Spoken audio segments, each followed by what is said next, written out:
Technology destroys jobs. We know this. It has the potential to make entire professions obsolete, faster than you can say Xerox. Oh well, people thought. Never mind, it's the price of progress. But that was because it was largely unskilled manual labour jobs that were affected, working class jobs. And as long as you were educated, you'd be all right.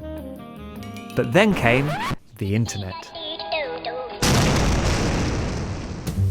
Sure, the working classes are still losing jobs to technology, but now it's hitting middle classes too. And within a generation, we may find that there's no such thing as a career, or at least not one with any security. For a vision of the future, look at the creative industries. We've become so used to watching films, listening to music, or getting information for free that their value has shrunk drastically. That same economic model is now poised to disrupt all sorts of industries that were typically the preserve of the middle class, such as accountants, lawyers, teachers, and, to some degree, doctors. Online services such as Crunch and FreeAgent are taking the place of the high street accountant.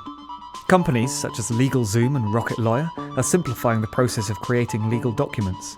And whilst MOOCs, massively open online courses, may have been overhyped, they remain competition for higher education.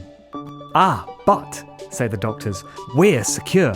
We have a personal connection with each of our patients. You can't upscale our profession.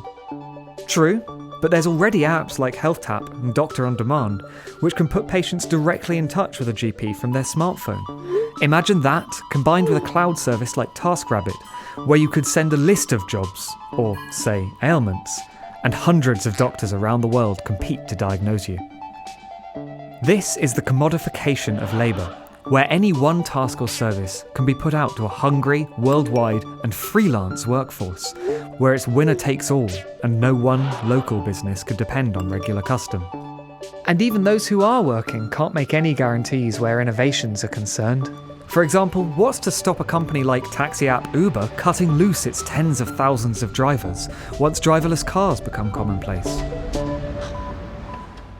So what prospects do we have for finding secure work?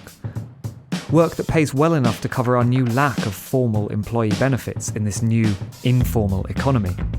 After all, you can't get paid in likes. And what about the freelancers that will make up the majority of the working population now migrating to the web? Well, the trick may be to stand out from the crowd by carving your own niche.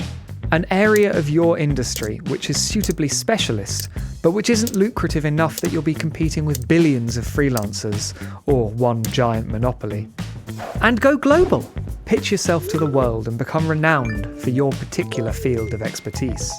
Or, if that doesn't work, you could become a programmer.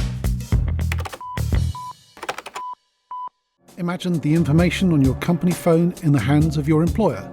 Suddenly, it's not so easy to have that off-site meeting, doctor's appointment, or long lunch.